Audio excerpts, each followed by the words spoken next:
नमस्कार दोस्तों, आप सभी का स्वागत है हमारे यूट्यूब चैनल क्रिकेट में। दोस्तों, इस वीडियो के अंदर हम डिस्कशन करने वाले हैं कल से जो आपके अध्यापक सिद्धि भर्ती 2021-22 के जो फॉर्म स्टार्ट हो रहे हैं, उसके अंदर आपको कौन कौन सी बातों का ध्यान रखना है। इस वीडियो के अंदर हम उसी के ऊपर डिस्कशन है वो करने वाले हैं, क्योंकि कई बार पता नहीं चलता। और ये जो डिस्ट्रिक्ट आपको चूज़ करने हैं, अगर आप नॉन टीएसपी एरिया से हैं तो आपको 30 डिस्ट्रिक्ट हैं वो चूज़ करने हैं ना, क्रम वाइज करने हैं कि कौन सी आपकी प्रायोरिटी है, वो पहला डिस्ट्रिक्ट है, कौन सी दूसरी है और कौन सा आखिर के अंदर है। ठीक है, तो हम मतलब बेसिकली आपको कौन कौन से डिस्ट्रिक्ट का ध्यान रखना है। 10 से प्रतिबंधित जिले हैं राजस्थान के अंदर, वहाँ से ट्रांसफ़र नहीं होता है ना, नहीं होता है, क्योंकि जो पहले की गवर्नमेंट थी तब ये नियम था कि 10 साल तक आपको वहाँ पे नौकरी है वो करनी पड़ेगी, मतलब 10 साल तक आपका ट्रांसफ़र वो नहीं हो सकता है। ठीक है, मिनिमम ये क्राइटेरिया था। तो आपको ये ध्यान रखना है कि वो प्रतिबंधित जिले आप सबसे लास्ट में रखें अगर वहाँ के आप निवासी नहीं हैं, है ना। इसके अलावा जिलों का चयन आपको किस प्रकार करना है ये भी मैं थोड़ा समझाने का प्रयास करूंगा। इसके अलावा फॉर्म को भरते समय आपको छोटी छोटी बातों का ध्यान रखना है, अगर उसके अंदर मिस्टेक हो गई तो फिर आपको दोबारा फॉर्म वो अप्लाई करना पड़ सकता है। ठीक है, क्योंकि साफ साफ बोला हुआ है, या फिर करेक्शन का भी मौका दिया जा सकता है। जैसे ही 9 फरवरी लास्ट डेट होगी, उसके बाद करेक्शन का टाइम भी होगा आपके पास, लेकिन उससे बचें, क्योंकि करेक्शन के टाइम में भी आपका दोबारा चालान वो कटेगा और दूसरा फार्म आप भरेंगे तो भी चालान वो दोबारा कटेगा। तो इससे आप बच सकते हैं, थोड़ा सा ध्यान रखकर। ठीक है, और जिलों का आवंटन वो किस प्रकार होता है कि मान लीजिए किसी के 85 नंबर हैं या फिर किसी के 88 हैं, तो किस प्रकार से जिले हों दिए जाते हैं ना, कि मेरिट का वो क्या सिस्टम रहता है, वो भी मैं आपको थोड़ा सा समझाने का प्रयास करूंगा जितना मुझे पता है। ठीक है, तो सबसे पहले हम बात करते हैं प्रतिबंधित जो जिले कौन कौन से हैं। तो इसका आपको थोड़ा सा ध्यान रखना है। अगर आप वहाँ के निवासी नहीं है तो आपको ध्यान में रखना है। अगर आप वहाँ के निवासी हैं तो आप जाहिर सी है कि आपको सबसे पहले अपना जहाँ के आप निवासी हैं होम डिस्ट्रिक्ट का ही चयन करेंगे। तो आप जैसे जैसलमेर के निवासी हैं तो सबसे पहली चॉइस आपकी जैसलमेर ही होगी। उसके बाद हो सकता है कि आपकी इच्छा अगर बीकानेर है तो बीकानेर देंगे, अगर जोधपुर है तो जोधपुर देंगे, अगर बाड़मेर है तो बाड़मेर देंगे। और ये भी हो सकता है ना, ये कोई ज़रूरी नहीं है कि आपको सबसे पहले होम डिस्ट्रिक्ट ही देना, जो आपकी इच्छा है। जो भी अगर नॉन टीएसपी एरिया से हैं तो आप इन 3 जिलों को छोड़कर बाकी पूरे राजस्थान के अंदर कोई सा भी डिस्ट्रिक्ट जो आपका फेवरेट है वो आप फर्स्ट प्रायोरिटी के अंदर वो रख सकते हैं। ठीक है, ये कोई कहीं नियम नहीं बना हुआ है कि आपको जहाँ के आप निवासी हैं वही ज़िला आपको पहली प्रायोरिटी के ऊपर रखना है। ठीक है, तो मैं इस वीडियो के अंदर सबसे पहले आपको जो 10 से प्रतिबंधित जिले हैं वहाँ से 10 साल तक ट्रांसफ़र हो, पहले की जो गवर्नमेंट थी तब ये नियम था। अभी नियम हो सकता है कि मान लीजिए ट्रांसफ़र जो पॉलिसी नहीं आएगी उसमें क्या पता कोई अलग नियम हो जाए। ठीक है, तो लेकिन इसका आपको ध्यान में रखना है। तो एक तो है बीकानेर के कुछ इलाके हैं वो प्रतिबंधित है ना, बीकानेर पूरा नहीं है, बीकानेर के कुछ जो तहसील हैं वो प्रतिबंधित हैं। ठीक है, दूसरा आप बात करेंगे तो जैसलमेर है प्रतिबंधित, तीसरा बाड़मेर है। ठीक है, जालोर भी है, जालोर के अलावा आप बात करेंगे तो सिरोही भी प्रतिबंधित है। इसके अलावा आप देखेंगे तो ये 3 तो आप फॉर्म अप्लाई कर ही नहीं सकते। बांसवाड़ा है, प्रतापगढ़ है और डूंगरपुर है। ठीक है, इसके अलावा आप देखेंगे तो एक जिला है 12, है ना, और एक है झालावाड़। तो ये दोनों ज़िले टोटल मिला के 10 ज़िले हो गए हैं। एक तो ये देखिए 1, ठीक है, 1 2, बाड़मेर 3, जालोर 4, सिरोही 5, ठीक है, और 3 ये हो गए 8, और एक है भीलवाड़ा 9, और एक है 12। 12 का भी शायद पूरा एरिया नहीं है, लेकिन इन 10 ज़िलों को आपको सबसे लास्ट में रखना है। 10 में से जैसे ये 3 तो आप अप्लाई कर ही नहीं सकते, तो बाकी की जो 7 ज़िले हैं उनको आप लास्ट में रखें, क्योंकि यहाँ से ट्रांसफ़र में दिक्कत है वो होती है। ठीक है, अब जिलों का ध्यान आपको कैसे रखना है। जैसे सबसे पहले मान लीजिए आप नागौर के निवासी हैं ना, तो नागौर के निवासी हैं तो जैसे आपको सबसे पहले तो होम डिस्ट्रिक्ट ही देंगे ना, लगभग होम डिस्ट्रिक्ट ही देते हैं कि मान लीजिए कम से कम आपको दूर है नौकरी के लिए जाना पड़े, तो सबसे पहले जैसे नागौर दे दिया है ना। उसके बाद आपकी जो इच्छा है जैसे अजमेर दे दिया, या फिर पाली दे दिया, जोधपुर दे दिया, आपको मतलब क्रम से आप जैसे आप बीकानेर के निवासी हैं तो आपका सबसे पहली चॉइस वो बीकानेर ही होगी। तो इसके अंदर आपको ये नहीं ध्यान रखना है कि यार मैं तो मतलब ये जो प्रतिबंधित जिले हैं उसका चूज़ क्यों करूँगा, क्योंकि आप तो बीकानेर के निवासी हैं, तो अच्छी बात है, आपको ट्रांसफ़र करा के जाना कहाँ है फिर। ठीक है, तो अगर आप बीकानेर के निवासी हैं, अगर आप जैसलमेर के निवासी हैं, तो आपको सबसे पहली चॉइस है वो यही रखनी है। लेकिन कहने की बात है कि मान लीजिए आप जैसे अलवर के हैं, जैसे झुंझुनू के हैं, तो आपको सबसे लास्ट में जैसे झुंझुनू के तो पहले झुंझुनू दे दिया, फिर सीकर दे दिया, चूरू दे दिया, हनुमानगढ़ दे दिया ना, और जयपुर दे दिया, अलवर दे दिया, तो जैसे नागौर दे दिया, फिर ये अजमेर हो गया। सबसे लास्ट में कहने की है कि जैसे आपने सबसे पहले ये 23 ज़िले हैं वो चूज़ कर लिए, फिर आपने जैसे बीकानेर से शुरुआत कर ली, या फिर हो सकता है कि झुंझुनू है तो झुंझुनू के नज़दीक है बीकानेर, तो आपने हो सकता है पहले भी दे दिया। लेकिन इसके अंदर कहने की है कि आपको 10 साल है वो मिनिमम यहाँ पे अपनी जो सर्विस है वो करनी पड़ेगी। ठीक है, उसके बाद ही आपका ट्रांसफ़र वो हो सकता है। ठीक है, और जैसे मान लीजिए आप बीकानेर हैं, है ना, कोई बीकानेर का निवासी है और उसने सबसे पहली चॉइस तो बीकानेर ही दी थी, लेकिन जैसे डिस्ट्रिक्ट अलॉटमेंट होता है तो हो सकता है उसको नागौर मिल जाए ना, तो आप नागौर आपको मिल जाएगा। तो आपकी ये कोई बंदिश नहीं होगी कि आप नागौर हैं और नागौर से ट्रांसफ़र बीकानेर करवा सकते हैं, लेकिन कोई बीकानेर से बाहर नहीं जा सकता ना। आप इसको थोड़ा सा समझें कि प्रतिबंधित जिलों से आप बाहर नहीं जा सकते। अगर आपकी मतलब बीकानेर आपका होम डिस्ट्रिक्ट है और आपकी ड्यूटी मान लीजिए जयपुर आपको डिस्ट्रिक्ट वो मिल गया, तो जयपुर से बीकानेर ट्रांसफ़र हो सकता है, लेकिन बीकानेर से जयपुर वो नहीं हो सकता, ठीक है। इसको आप ध्यान में रखें। तो ये तो है, आपको डिस्ट्रिक्ट का वो कंप्लीट 30 देनी पड़ेंगे, ये नहीं आपकी चॉइस, ये नहीं चलेगी कि आपने 23 ही दे दिए और ये 7 जिले वो 24 ही ना अगर, है ना, ये नहीं चलेगा। आपको पूरे 30 जिले वो क्रम से देने पड़ेंगे, ठीक है। और कल से जो फार्म आपके स्टार्ट होंगे तो उसमें मैं आपको एक और वीडियो बना दूंगा कि किस प्रकार से आपको फार्म हो, उसके अंदर क्या क्या ध्यान है वो रखना है, ठीक है। लेकिन बेसिकली आप बात करें तो फॉर्म को भरते समय आपको सिर्फ आपका नाम है, आपकी कैटेगरी है ना, और जो 10th है 12th है उसके अंदर जो भी आपके परसेंटेज बन रहे हैं उनका आपको ध्यान में रखना है ना, रोल नंबर आपको अच्छे से भरना है। तो ये मतलब जो छोटी मोटी बातें हैं ना, इनका आपको ध्यान में रखना है, इसके अंदर गलतियाँ नहीं करनी है। जैसे नाम के अंदर बहुत जनों के स्पेलिंग के अंदर मिस्टेक हो जाती है, तो ये आपको ध्यान में रखना है। सबसे ज़्यादा आपको किस में ध्यान में रखना है, रीट का जो भी आपका स्कोर है वो आपको एकदम अच्छे से बनना है। 10th 12th और जो ग्रेजुएशन में परसेंटेज है उनको भी आपको एकदम से सही से बनना है, ठीक है, क्योंकि उसके अंदर मिस्टेक वो नहीं करनी है आपको। इसके अलावा जैसे कोई छोटी मोटी मिस्टेक हो जाती है वो चल जाती है, उसका बाद में एफिडेविट वो लग जाता है, लेकिन आपको ये जैसे नाम के अंदर मिस्टेक है, जैसे रोल नंबर है, रीट के जो भी आपके प्राप्तांक है उसके अंदर मिस्टेक वो नहीं करनी है, ठीक है। इसके बाद हम बात करें, जैसे अब लास्ट जो टॉपिक है कि जिलों का आवंटन वो किस प्रकार होता है, इसके बारे में हम समझते हैं।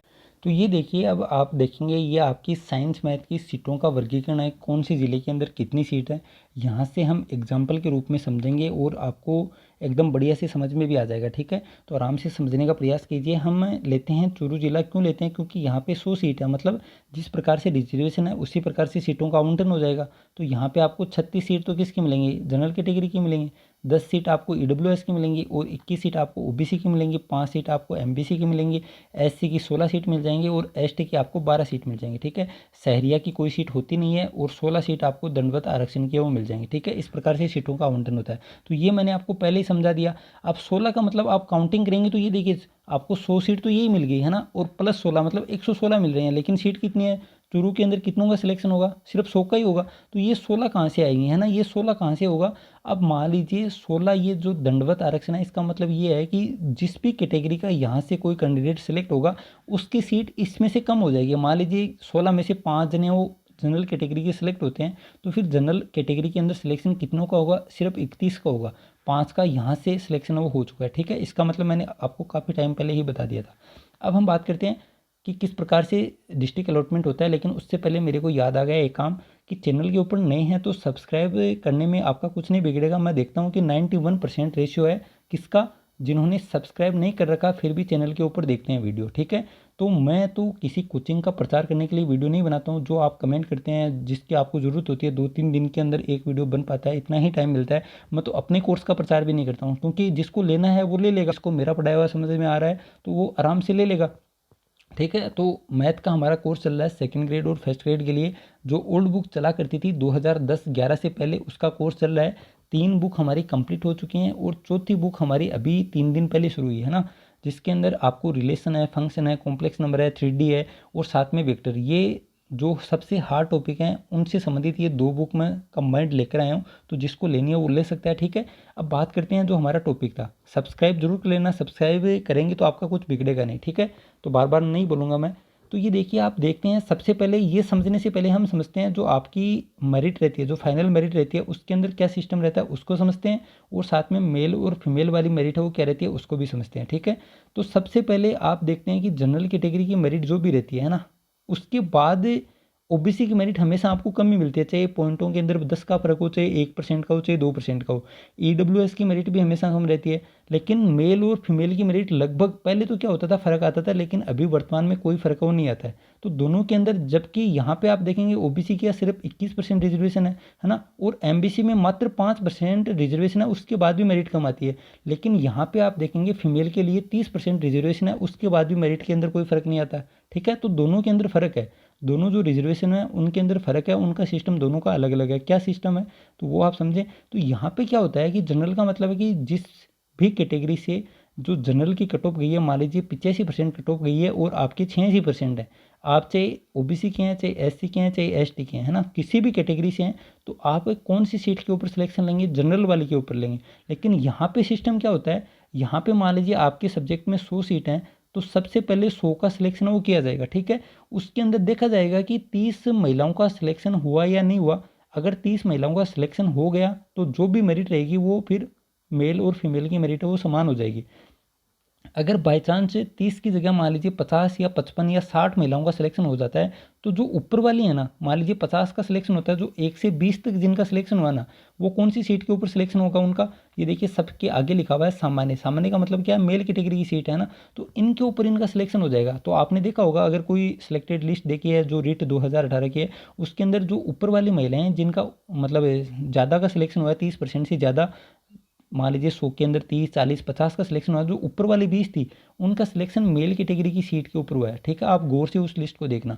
और जो नीचे वाली हैं 21 से लेकर जो 50 तक हैं, उनका कौन सी सीट के ऊपर होगा, फीमेल कैटेगरी की सीट पर, क्योंकि 30 सीटें तो किसकी हैं, फीमेल की हैं रिजर्व। ठीक है, अब मान लीजिए पहले क्या होता था, क्योंकि शिक्षा का प्रचार प्रसार वो कम था, है ना, इतनी ज़्यादा महिलाएं वो पढ़ती नहीं थी, तो इनका सिलेक्शन नहीं हो पाता था, है ना। मान लीजिए जो भी, मान लीजिए हमने यहाँ पे माना था कि 100 जिनका सिलेक्शन हुआ, यहाँ पे हमने 85 मेरिट है वो मानी थी। ठीक है, तो पहले क्या होता था, 30 महिलाओं का सिलेक्शन नहीं होता, यहाँ पे मान लीजिए 30 में से ये 85% से ऊपर सिर्फ 15 महिलाओं का ही सिलेक्शन हुआ, तो ये 15 महिलाएं कम से कम 30 तो लगनी ही चाहिए। तो इन 15 का सिलेक्शन फिर 85 से कम मान लीजिए 80 तक होता है, तो ये फीमेल की मेरिट है वो 80 चली जाती थी, और यहाँ पे मेल तो सिर्फ 70 ही सिलेक्शन लेंगे। ठीक है, तो ये फिर अपने आप मेरिट है वो ऊपर चली जाती थी। ठीक है, तो मेल और फीमेल का सिस्टम ये है रिजर्वेशन का। और जो जनरल, ओबीसी, ईडब्ल्यूएस, जो विभिन्न कैटेगरियों का सिस्टम है वो ये है, जिसके नंबर ज़्यादा हैं, जो जनरल की कट ऑफ को पार कर रहा है उसका सिलेक्शन जनरल के अंदर होगा। और यहाँ पे सिस्टम ये है कि जो मतलब कितने भी नंबर आए, है ना, कितने भी नंबर आए, आपके 30 सिलेक्शन वो महिलाओं के होने चाहिए।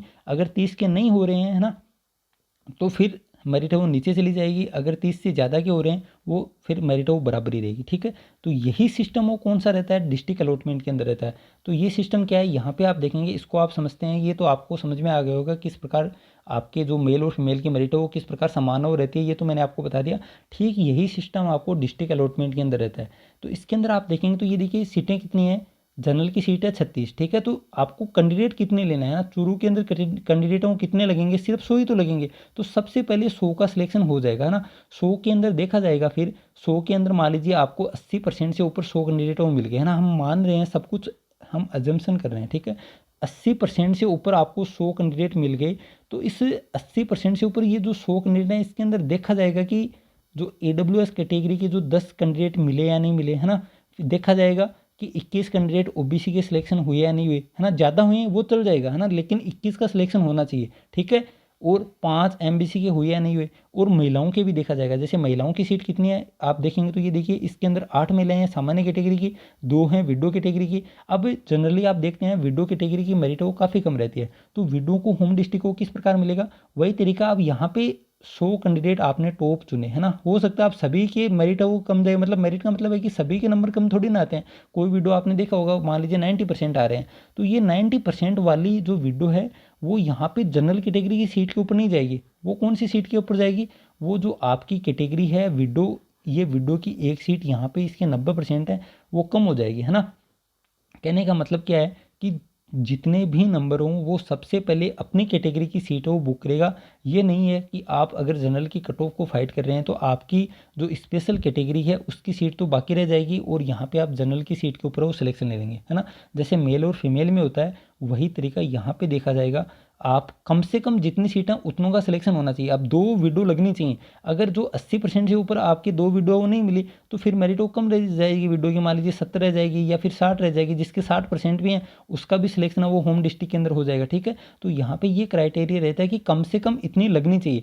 अगर वो जो हमारी मेन मेरिट रहती है 80%, जिसके ऊपर आपने 100 कैंडिडेटों को मिल गए, अगर उसके अंदर ये विडो मिल जाती हैं दोनों, तो फिर इनकी मेरिट वो कम नहीं जाएगी। अगर नहीं मिलती हैं तो फिर इनकी मेरिट वो कम चली जाएगी। ठीक है, तो कहने की बात क्या है, इसको और अच्छे तरीके से हम आसान भाषा में समझे तो ये है कि किस प्रकार से होम डिस्ट्रिक्ट मिलते हैं। उसको आप थोड़ा सा ये भी देख लीजिए कि आप सामान्य की सीटें देखेंगे तो सिर्फ 26 सीट हैं। ठीक है, और मान लीजिए आपके 90% हैं, तो आपकी कहने की बात एक है, 100 बातों की बात एक है कि आपके ऊपर 26 कैंडिडेट नहीं मिलने चाहिए 90% से ऊपर, तब आपको होम डिस्ट्रिक्ट वो मिल जाएगा। अगर आपसे ऊपर 26 कैंडिडेट मिल गए तो फिर आपको चूरू जिला वो नहीं मिलेगा। ठीक है, चाहे वो फर्स्ट चॉइस हो चाहे सेकंड हो, हर के अंदर यही रूल लागू होगा। अब कोई भी सामान्य मान लीजिए पुरुष है, ठीक है, चूरू जिला उन्होंने पहली चॉइस दी और उसके नंबर कितने हैं, 90% है। दूसरी चॉइस मान लीजिए झुंझुनू जिला वो दे दी। ठीक है, झुंझुनू के अंदर आप देखेंगे तो ये देखिए यहाँ पे ये रहा झुंझुनू जिला, तो यहाँ पे आप देखेंगे तो सिर्फ 14 सीट है ना जनरल, जनरल के अंदर सामान्य की सीट कितनी है, सिर्फ 14 है, ठीक है, और चूरू के अंदर कितनी है, 26 है। तो कहने की बात क्या है कि उसको चूरू जिला और झुंझुनू जिला है ना तभी मिलेगा जब उसके ऊपर 40 जने नाम मिले, ठीक है, तभी उसको पहला जिला मिलेगा, दूसरा मिलेगा। यही तरीका वो लास्ट 30 जिले तक चलता जाएगा। जो जिला मतलब आपने पहला दिया, दूसरा दिया, तीसरे जो भी आपकी चॉइस थी उसके अंदर वही काउंटिंग हो जाएगी। जिस प्रकार से यहाँ पे 26 है, फिर ये 14 है, फिर मान लीजिए तीसरा आपने चूरू जिले का कोई निवासी है तो मान लीजिए सिक्कर जिला दे दिया, तो सिक्कर के अंदर आप देखेंगे तो ये 100 सीट है, मतलब यहाँ पे भी आपकी सीट कितनी है, 26 है, तो इसके अंदर 26 और जोड़ दीजिए। मतलब आपसे जो टॉप 3 जिले हैं वो आपको कब मिलेंगे, जब आपके ऊपर ये जो सीटें हैं इस इतने स्टूडेंट आपके नंबर हैं उससे ऊपर ना मिले, ठीक है, तब आपको ये तीसरा जिला वो मिल जाएगा। अब मान लीजिए बाई चांस क्या होता है कि ये इससे ज़्यादा आपके नंबर वो नहीं है ना, मान लीजिए आपसे ज़्यादा स्टूडेंट है वो मिल गए तो आपको तीसरा भी नहीं मिलेगा। फिर आपने जो चौथी चॉइस भरी है वो जिला देखा जाएगा, अगर उसके अंदर आपका सिलेक्शन हो रहा है तो आपको चौथा जिला वो मिल जाएगा। इसी प्रकार ये फिर पाँचवा आ जाएगा, फिर छठा आ जाएगा, लास्ट 30 जिले तक ये क्रम वो चलता जाएगा, ठीक है। और जो फाइनल मेरिट रहती है तो किसी ना किसी जिले के अंदर तो आपका सिलेक्शन होगा ही, तभी तो आप जनरल की सीट के अंदर सिलेक्शन लिया आपने, है ना। तो इस हिसाब से आपको जिलों का आवंटन किया जाएगा।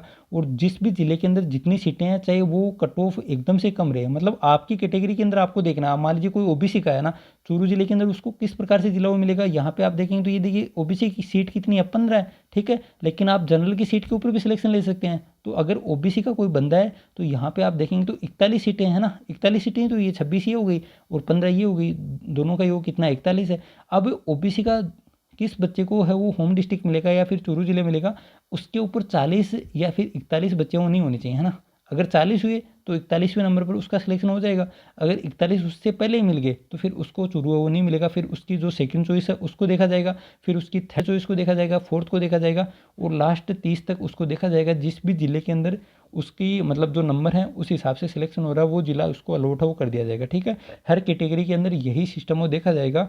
जिस प्रकार से मेल और फीमेल की कैटेगरी का रिजर्वेशन होता है उसी प्रकार से डिस्ट्रिक्ट अलॉटमेंट में देखा जाएगा, है ना। ये नहीं होगा कि जो जनरल की सीट है वो कम होती जाएंगी और उसके बाद ओबीसी का रिजर्वेशन लागू होगा, वो नहीं होगा, है ना। जैसे मेल और फीमेल की कट ऑफ रहती है उसी प्रकार से आपको डिस्ट्रिक्ट अलॉटमेंट है वो किया जाएगा। अगर जिसके 90% है मान लीजिए विडो कैटेगरी के अंदर, तो उसका सिलेक्शन विडो के ऊपर होगा, ना कि जनरल जो फीमेल की सीट है उसके ऊपर होगा, ठीक है। तो सबसे पहले विडो के ऊपर होगा और उसके बाद ही मतलब अगर विडो 3 सिलेक्शन ले जाती है ना, जो मेन मेरिट रहती है विडो 3 सिलेक्शन ले जाती हैं, तो फिर वो जो पहली हमने मेल जो फीमेल के अंदर देखा था वही तरीका यहाँ पे लगेगा। जिसके सबसे ज़्यादा परसेंट है वो फिर फीमेल वाली सीट के ऊपर सिलेक्शन ले जाएगी, ठीक है। तो ये जो तरीका मैंने एकदम बढ़िया से आपको समझाने की प्रयास है वो किया है, उम्मीद करता हूँ समझ में आ भी गया होगा। फिर भी अगर कोई डाउट रहता है तो आप बेझिझक कमेंट कर सकते हैं वीडियो के अंदर, उसका मैं रिप्लाई देने की कोशिश करूँगा, ठीक है। मिलते हैं जल्दी नई वीडियो के साथ। इस वीडियो में इतना ही। Thank you. जय हिंद, जय भारत।